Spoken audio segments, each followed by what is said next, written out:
बाबा आमटे का जन्म 26 दिसंबर 1914 को महाराष्ट्र के हिंगणघाट में हुआ था और उनका जन्म नाम मुरलीधर देवीदास आमटे था।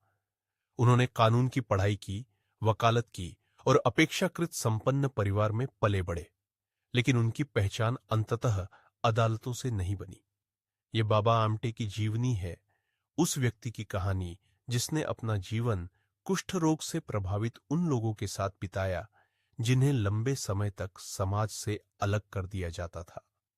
1949 में बाबा आमटे ने महाराष्ट्र के वरोरा के पास आनंद वन की स्थापना की। यह स्थान कुष्ठ रोग से प्रभावित लोगों के लिए केवल रहने की जगह नहीं था। यहां उपचार, काम, खेती, कौशल, शिक्षा और सामुदायिक जीवन को साथ जोड़ने का प्रयास किया गया। बाबा आमटे ने दान पर निर्भरता के बजाय आत्मनिर्भर पुनर्वास का विचार सामने रखा। उनका जीवन एक बड़े विरोधाभास को सामने रखता है। एक ओर कानून का शिक्षित पेशेवर, दूसरी ओर उन लोगों के बीच काम करने का निर्णय जिनसे समाज डरता था और जिन्हें छूने तक से बचता था। बाबा आमटे की जीवनी को समझने के लिए यह जानना जरूरी है कि उन्होंने बीमारी को केवल चिकित्सा का प्रश्न नहीं माना। उनके लिए यह सामाजिक बहिष्कार, आजीविका, सम्मान और अधिकारों का प्रश्न भी था। मुरलीधर देवीदास आमटे का परिवार महाराष्ट्र से जुड़ा था और उनके पिता सरकारी सेवा में थे। परिवार की सामाजिक स्थिति ने उन्हें शिक्षा और पेशेवर प्रशिक्षण का अवसर दिया। बाद में मुरलीधर आमटे को देश भर में बाबा आमटे के नाम से जाना गया। यह नाम उनके सार्वजनिक जीवन, सेवा कार्य और आनंद वन के साथ स्थायी रूप से जुड़ गया। उन्होंने कानून की पढ़ाई की और वरोरा में वकालत की। कानून का प्रशिक्षण उन्हें सार्वजनिक व्यवस्था, अधिकारों और सामाजिक संस्थाओं की भाषा से परिचित कराता था। फिर भी उनका आगे का काम किसी कानूनी कार्यालय तक सीमित नहीं रहा। उन्होंने अपने जीवन का केंद्र उन लोगों के पुनर्वास को बनाया जिनकी बीमारी के साथ सामाजिक अस्वीकार भी जुड़ा हुआ था। बाबा आमटे के युवा काल का समय ब्रिटिश शासन के अंतिम दशकों और भारतीय स्वतंत्रता आंदोलन का समय था। उस दौर में राष्ट्रीय राजनीति, ग्रामीण गरीबी, जाति आधारित भेदभाव और सार्वजनिक स्वास्थ्य के सवाल एक दूसरे से अलग नहीं थे। महात्मा गांधी के विचारों और रचनात्मक कार्यों का प्रभाव बाबा आमटे के जीवन पर पड़ा। गांधीवादी परंपरा में सेवा का अर्थ केवल सहायता देना नहीं था, बल्कि श्रम, स्वावलंबन और सामाजिक बराबरी को व्यवहार में लाना भी था। वकालत उनका पेशा था, लेकिन जल्द ही उनके सामने एक ऐसा सामाजिक प्रश्न आया जिसने उनके काम की दिशा बदल दी। भारत में कुष्ठ रोग से प्रभावित लोगों को लंबे समय तक बीमारी से अधिक सामाजिक कलंक झेलना पड़ता था। अनेक लोगों को परिवार, गांव, काम और सार्वजनिक जीवन से दूर कर दिया जाता था। किसी व्यक्ति का इलाज संभव हो, फिर भी उसके लिए सम्मानपूर्वक जीवन और रोजी रोटी पाना कठिन बना रह सकता था। कुष्ठ रोग के बारे में अज्ञान और भय ने इस बहिष्कार को बढ़ाया। बीमारी से प्रभावित लोगों को अक्सर दया, डर या घृणा की नजर से देखा जाता था। ऐसी स्थिति में केवल दवा या अस्पताल पर्याप्त नहीं था।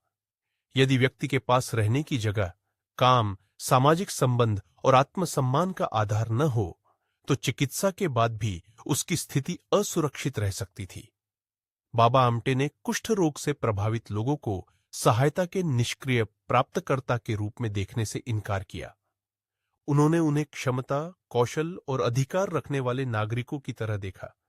यही विचार आगे चलकर आनंदवन की कार्यपद्धति का आधार बना। वहां सवाल यह नहीं था कि किसी व्यक्ति को कितनी देर के लिए आश्रय दिया जाए।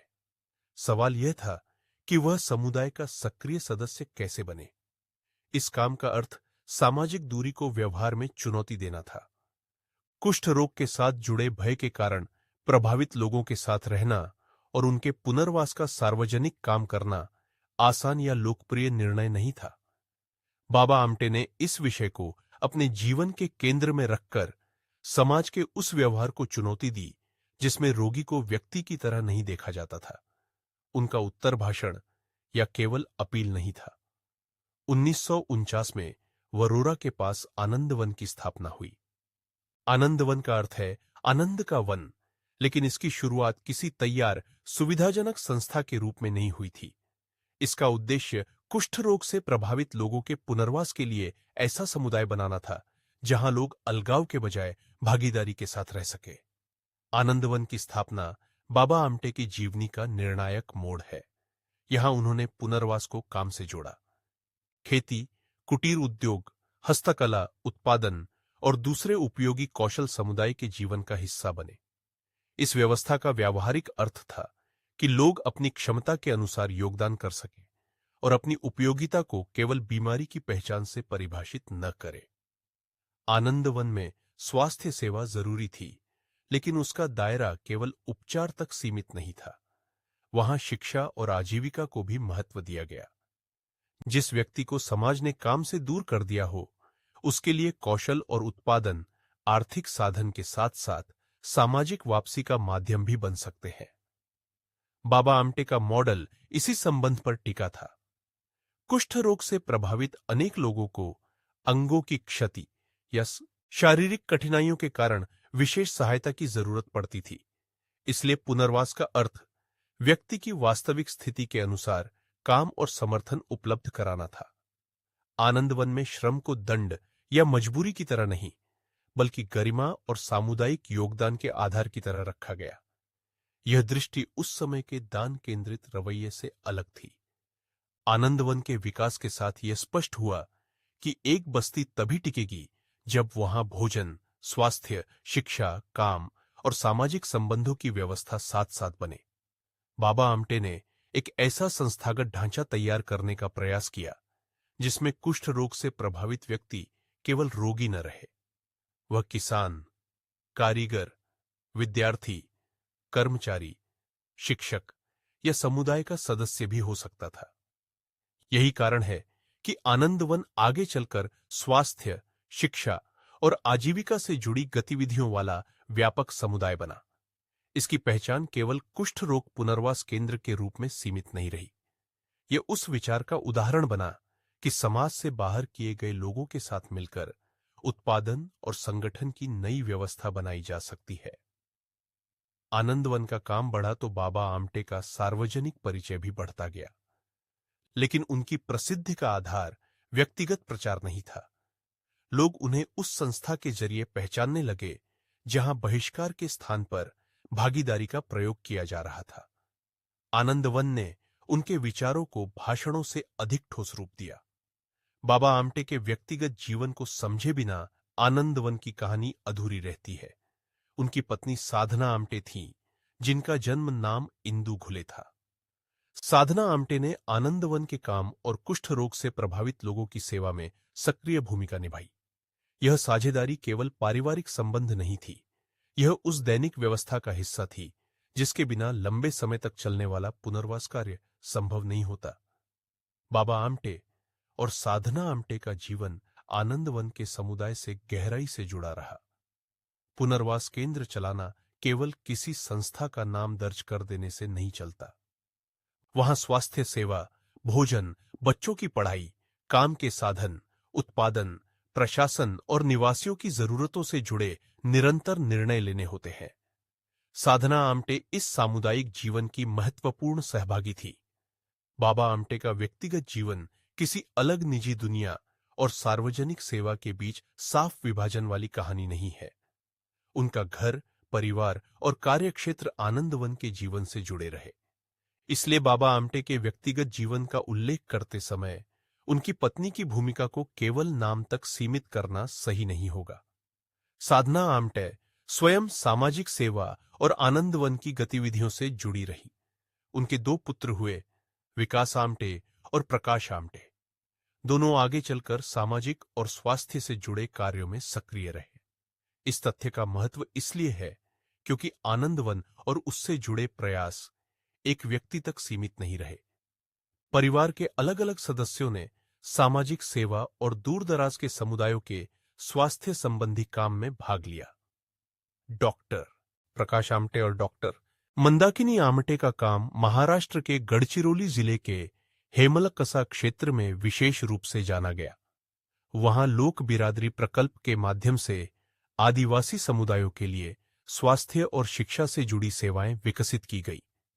यह काम बाबा आमटे द्वारा उठाए गए उस व्यापक विचार से जुड़ता है जिसमें सामाजिक रूप से दूर रखे गए समुदायों तक सेवाएं और सम्मान पहुंचाना जरूरी माना गया। विकास आमटे भी आनंद वन और उससे जुड़े संस्थागत कार्यों से जुड़े रहे। इस तरह बाबा आमटे की पहल ने अगली पीढ़ी के लिए केवल एक प्रसिद्ध नाम नहीं छोड़ा, बल्कि जिम्मेदारियों वाला कामकाजी ढांचा छोड़ा। परिवार की भागीदारी का अर्थ यह नहीं कि पूरा काम केवल परिवार ने किया। आनंदवन का आधार उसके निवासी, कर्मचारी, सहयोगी और उससे जुड़े अनेक कार्यकर्ता भी रहे। आनंदवन में समुदाय का विचार महत्वपूर्ण था, क्योंकि कुष्ठ रोग से प्रभावित व्यक्ति को अक्सर अपने पुराने सामाजिक संबंधों से अलग होना पड़ता था। ऐसे में नई सामाजिक संरचना बनाना पुनर्वास की जरूरत थी। वहां रहने वाले लोग उत्पादन, शिक्षा और सामूहिक जीवन में भाग लेते थे। इस व्यवस्था ने यह बताया कि पुनर्वास का लक्ष्य किसी व्यक्ति को छिपाकर रखना नहीं, बल्कि उसे सार्वजनिक और उत्पादक जीवन में स्थान दिलाना है। बाबा आमटे ने अपने काम के माध्यम से दया और गरिमा के बीच अंतर को स्पष्ट किया। दया किसी व्यक्ति को अस्थायी राहत दे सकती है, लेकिन सम्मानजनक जीवन के लिए अवसर, कौशल, काम और सामाजिक स्वीकार्यता चाहिए। आनंदवन का मॉडल इसी कारण केवल सहायता कार्यक्रम नहीं था, यह सामाजिक बहिष्कार के व्यावहारिक परिणामों के खिलाफ बनाया गया संस्थागत उत्तर था। कुष्ठ रोग से जुड़ी सेवा के कारण बाबा आमटे को राष्ट्रीय और अंतर्राष्ट्रीय स्तर पर पहचान मिली। फिर भी उन्होंने अपने सार्वजनिक काम को आनंदवन तक सीमित नहीं रखा। 1980 के दशक में भारत के सामने राष्ट्रीय एकता, हिंसा और क्षेत्रीय तनाव के प्रश्न तेज थे। बाबा आमटे ने इस व्यापक परिस्थिति में भी सार्वजनिक भूमिका निभाई। 1985 में उन्होंने भारत जोड़ो अभियान शुरू किया। इस अभियान का संबंध राष्ट्रीय एकता के प्रश्न से था। बाबा आमटे ने देश के विभिन्न हिस्सों के बीच बढ़ती दूरी और तनाव के समय एकता का सार्वजनिक संदेश देने का प्रयास किया।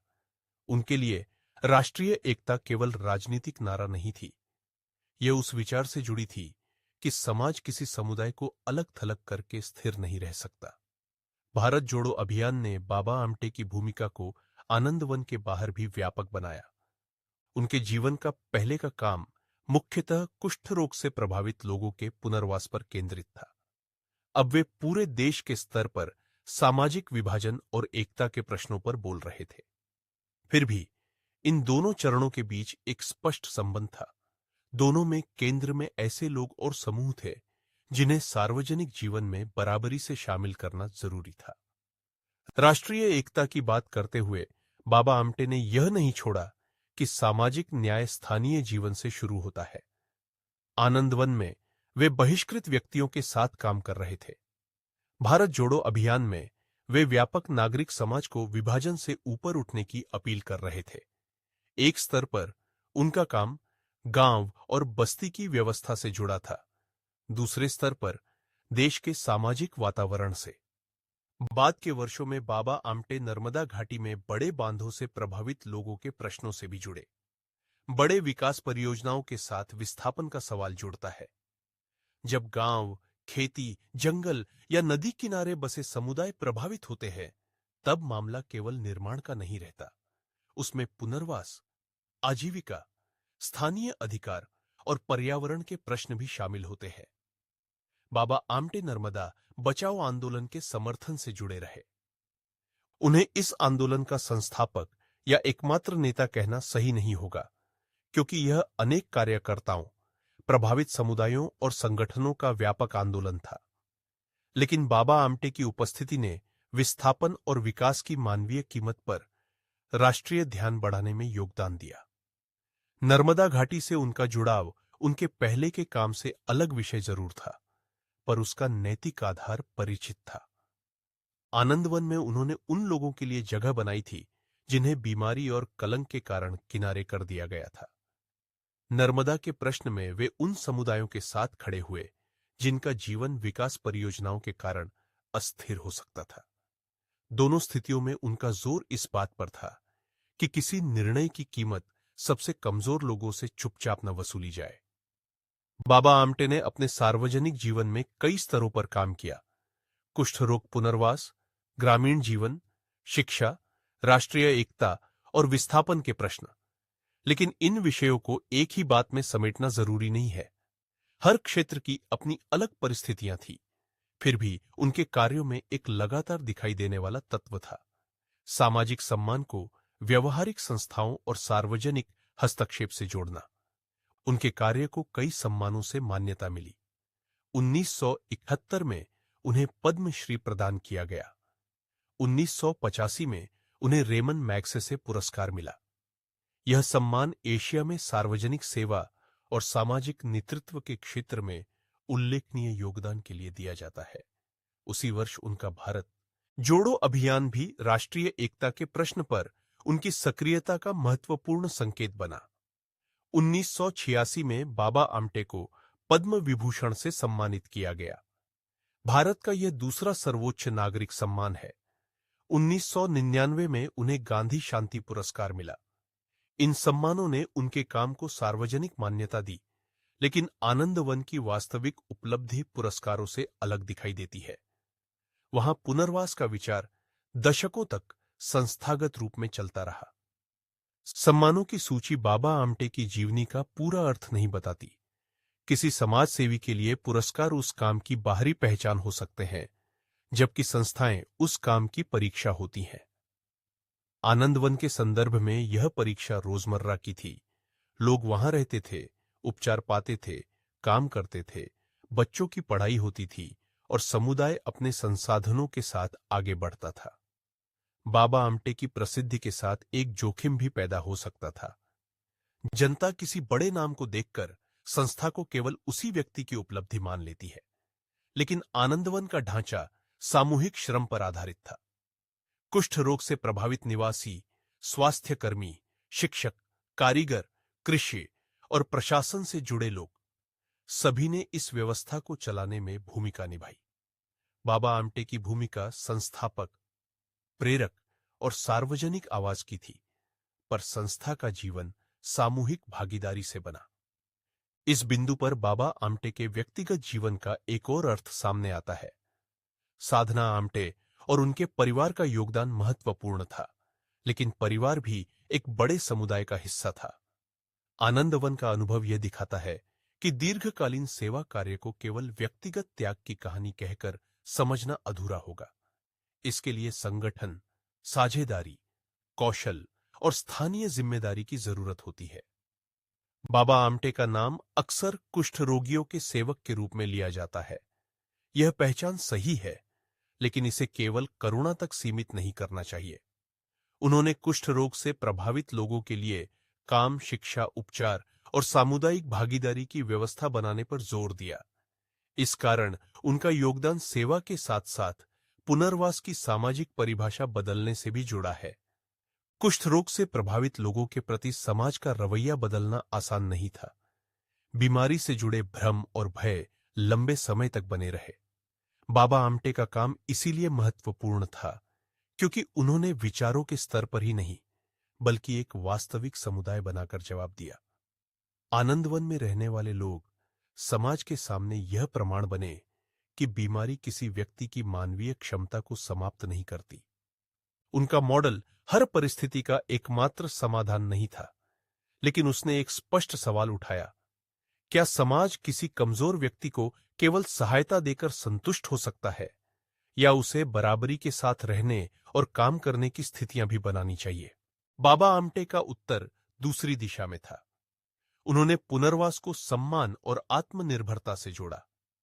बाबा आमटे के जीवन के अंतिम वर्षों में भी उनके सार्वजनिक सरोकार बने रहे। उम्र और स्वास्थ्य की सीमाओं के बावजूद वे सामाजिक न्याय, पर्यावरण और विस्थापन के मुद्दों से जुड़े रहे। उनका सार्वजनिक व्यक्तित्व आनंदवन की सीमाओं से बाहर जा चुका था, लेकिन आनंदवन उनके कार्य का सबसे ठोस केंद्र बना रहा। 9 फरवरी 2008 को बाबा आमटे का निधन हुआ। उनके निधन के साथ एक ऐसे व्यक्ति का जीवन समाप्त हुआ जिसने वकालत से शुरू होकर सामाजिक पुनर्वास की एक स्थायी संस्था खड़ी करने तक का रास्ता तय किया। लेकिन आनंदवन की गतिविधियां उनके जीवन काल के बाद भी जारी रही। इस निरंतरता का महत्व इसलिए है क्योंकि किसी विचार का प्रभाव तभी जांचा जा सकता है जब वह व्यक्ति के बाद भी काम करने वाली व्यवस्था में दिखाई दे। आज बाबा आमटे की जीवनी को जन्म और पुरस्कारों की तारीखों तक सीमित करना पर्याप्त नहीं है। 1914 में हिंगणघाट में जन्मे मुरलीधर देवीदास आमटे ने कानून की शिक्षा ली। 1949 में उन्होंने आनंदवन की स्थापना की। उन्होंने कुष्ठ रोग से प्रभावित लोगों के लिए पुनर्वास को काम, शिक्षा और सामुदायिक जीवन से जोड़ा। 1985 में भारत जोड़ो अभियान के जरिए उन्होंने राष्ट्रीय एकता का प्रश्न उठाया। बाद में वे नर्मदा घाटी के विस्थापितों और नर्मदा बचाओ आंदोलन के समर्थन से भी जुड़े। बाबा आमटे का व्यक्तिगत जीवन भी इसी व्यापक कार्य से अलग नहीं था। साधना आमटे के साथ उनकी साझेदारी, उनके पुत्रों का सामाजिक और स्वास्थ्य कार्यों से जुड़ना और आनंदवन का सामुदायिक स्वरूप दिखाता है कि यह प्रयास केवल एक व्यक्ति की छवि पर नहीं टिका था। यह परिवार, सहयोगियों और उन लोगों की भागीदारी से बना जिनके लिए संस्था स्थापित की गई थी। बाबा आमटे की कहानी का सबसे ठोस निष्कर्ष आनंदवन में दिखाई देता है, जहां समाज ने कुष्ठ रोग से प्रभावित लोगों को अलगाव में धकेला। वहां उन्होंने पुनर्वास का ऐसा ढांचा बनाने की कोशिश की जिसमें उपचार के साथ काम और सम्मान हो। जहां दान व्यक्ति को निर्भर बना सकता था, वहां उन्होंने क्षमता और सहभागिता पर जोर दिया। और जहां विकास या राजनीति के फैसलों से लोग किनारे हो सकते थे, वहां उन्होंने विस्थापित और उपेक्षित समुदायों के पक्ष में सार्वजनिक आवाज उठाई। इसलिए बाबा आमटे की जीवनी केवल सेवा की कहानी नहीं है। यह बहिष्कार के खिलाफ गरिमा, निर्भरता के खिलाफ आत्मनिर्भरता और मौन के खिलाफ संगठित सामाजिक जिम्मेदारी की कहानी है। 1949 का आनंदवन, साधना आमटे की साझेदारी, कुष्ठ रोग पुनर्वास का काम, भारत जोड़ो अभियान और नर्मदा घाटी के प्रश्न, ये सभी उनके जीवन के अलग अलग अध्याय नहीं, बल्कि मनुष्य की बराबरी पर टिके एक लंबे सार्वजनिक कार्य के प्रमाण है।